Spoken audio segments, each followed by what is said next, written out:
Hi, I'm Scott Ross, Executive Director of the Institute for One Wisconsin. We're a statewide research and education organization out of Madison, Wisconsin. And today I'm here to talk about student loan debt and the results of original research conducted by the Institute. I'll present our results, then I'll take your questions. Now, it's been well reported that student loan debt in the United States now exceeds $1 trillion, surpasses credit card debt among American households. It is a crisis that has been building rapidly and exponentially. In 2000, student loan debt was $200 billion, and in 2011, it broke the $1 trillion barrier.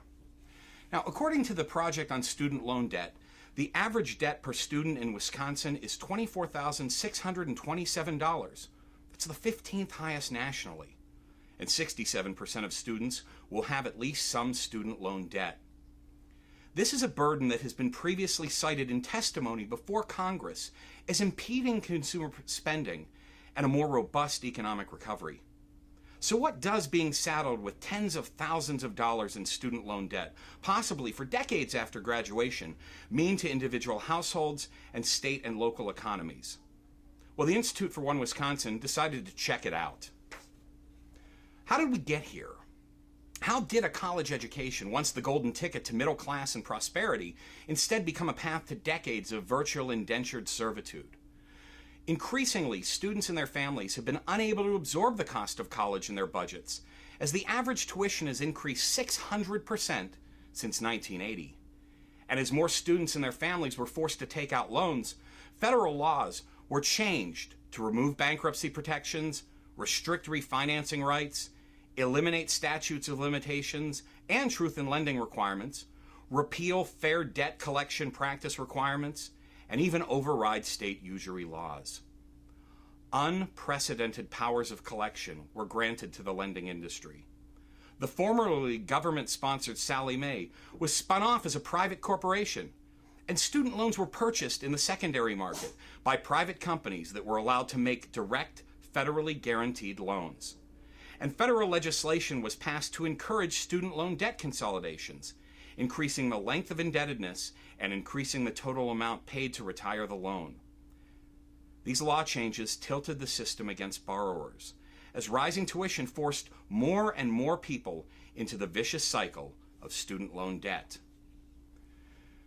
Today we're presenting the results of what we believe is a first-of-its-kind research project on the impact of student loan debt on the economic decisions of Wisconsin households. Quite simply, we found there is significant and negative effect. Instead of creating new businesses, spending money in the community, buying automobiles, and purchasing homes, graduates are becoming virtual indentured servants. In October of 2011, we conducted a web-based survey largely called from our 50,000 plus membership, and we had responses, full responses, from 2,658 individuals, giving us an enormous amount of data. These responses represent a cross-section of demographic groups like age, income, and educational attainment. We found that among respondents with degrees, more than 1 in 3 were making a student loan payment, and individuals in low and middle income brackets were more likely to report making loan payments. 36% of individuals with household incomes between $25,000 and $50,000 were making payments.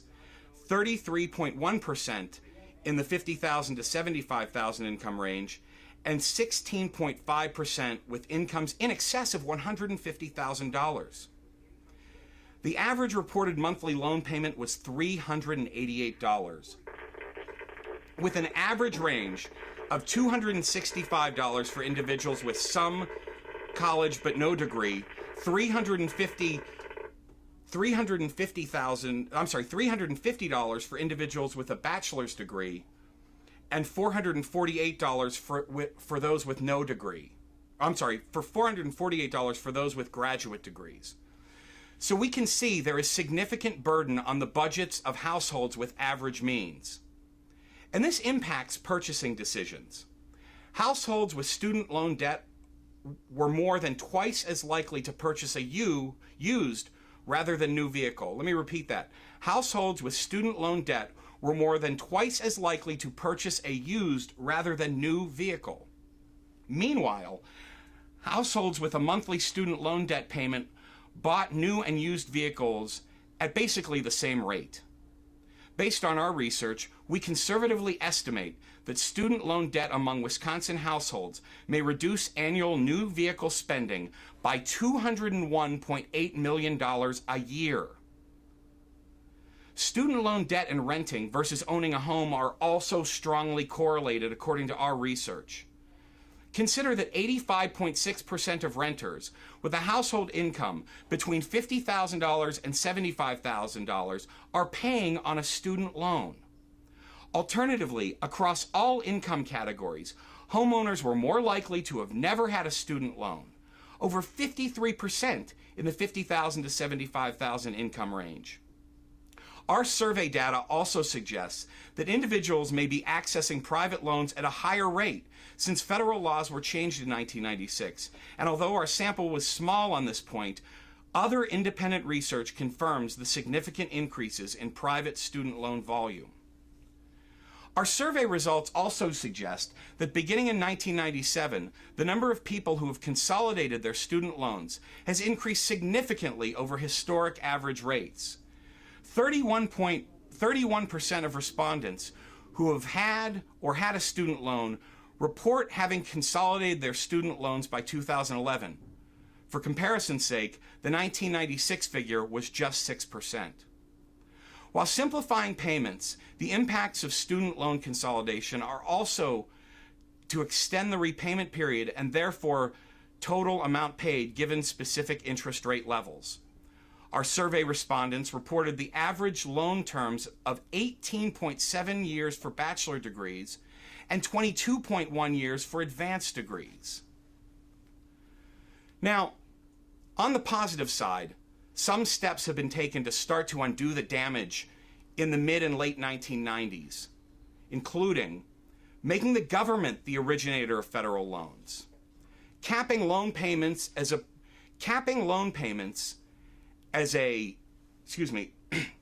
fixed percentage of household income, and limiting the terms of loans. It is clear student loan debt has become an economic crisis and is impeding debtors' hopes of their piece of the American dream. Rising costs, coupled with complex law changes, allowed big financial institutions to profiteer at the expense of the hopes and dreams of middle-class Americans. Make no mistake, we have not crossed the $1 trillion student loan debt threshold because kids have borrowed more than they could afford. Getting an education has been the ticket to middle-class prosperity, a prosperity that's threatened by skyrocketing student loan debt. As our research shows, if we want a stronger economy now and brighter future for our children, we must acknowledge the drag on our economy of student loan debt, bring balance to the financing system, and once again restore the promise of higher education. Now, I'm happy to take questions. I'm going to have to call back into our line because I lost the feed, so just bear with me for 1 second.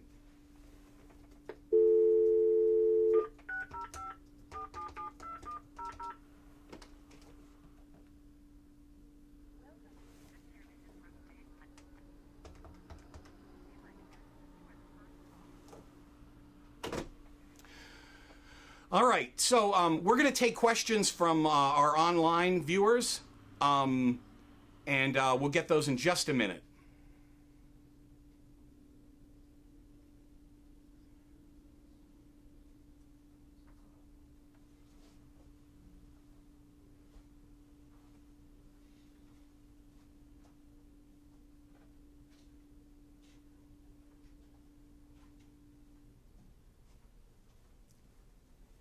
Thanks.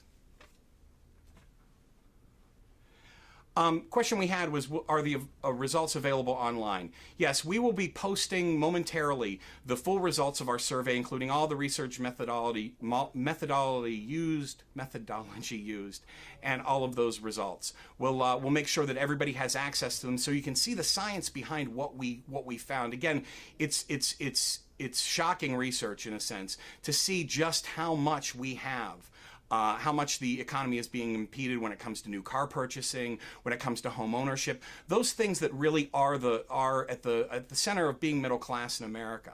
It's critical to know. And, when we're talking about having plants that are closed in Janesville, Kenosha, Racine, part of that has to be because we're losing $200 million a year in new car purchasing every year, directly attributable to student loan debt, according to our research.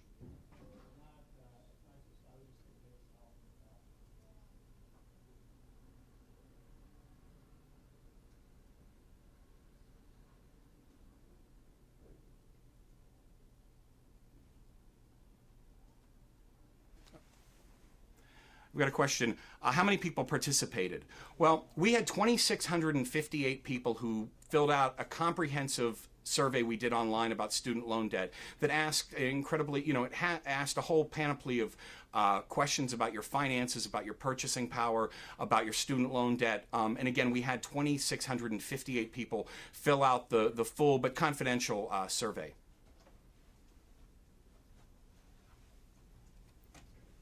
Oh, here's one. Are students to blame? I don't think so. I mean, higher education has always been a ticket into the middle class. We certainly saw after World War II with the GI Bill, many people go into higher education and then go on to thrive, create businesses, participate in their community, really build the middle class. The law changes, we've always had people going to college. And we've only seen this explosion in student loan debt over the last 15 years. And it comes after all those changes that were made that took away the consumer protections, afforded every other major financial transaction. So I think the proof is pretty much on the side. It's not the student's fault. It's the law changes and the explosion of costs. Good question.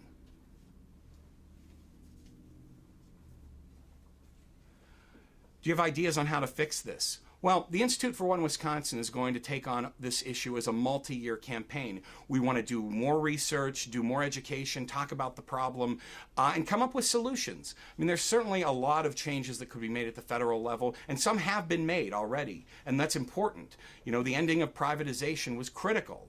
Loan forgiveness after 20 years, very important. Income-based repayment, also very important.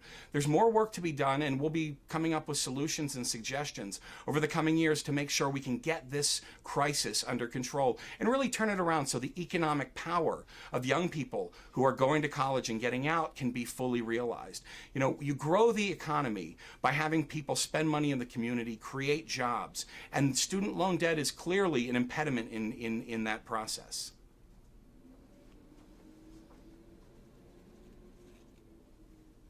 What do you hope to do with the results, and what do you think the response will be?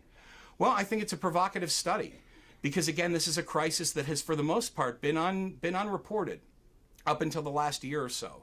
And so we think that, it's important to get this science out, lead people to their own conclusions, but let them know what's at stake and what our findings are, coming to conclude.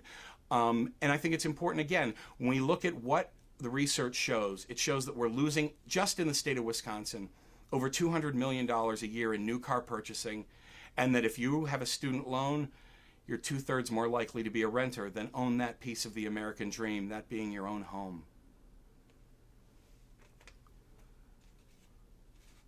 What demographic data do you have on student loan debt? Well, our findings have a full chart on exactly the respondents' age, income. Because we had so many people responded, because we had so much data, we were able to, really put a lot of information into this about who has student loan debt, income categories, age, that sort of thing. And all that stuff will be on our presentation, on our full presentation, which we'll post on the internet here and we'll have out momentarily.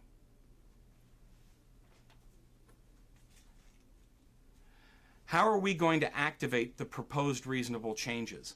Well, I think it's going to be up to a lot of us, to make sure that people know about this crisis, what the impact of it is. Make sure we're talking in our community. Make sure we're talking to the media about it. Make sure, if you have a student loan and you feel like an indentured servant, it's up to you to articulate that. You know, send a letter to the editor about the crisis. Talk to your elected officials, you know, and talk to your neighbors about what we can do. And there are things that we can do over the long term to get this crisis under control and make sure that young people have their chance at the American dream.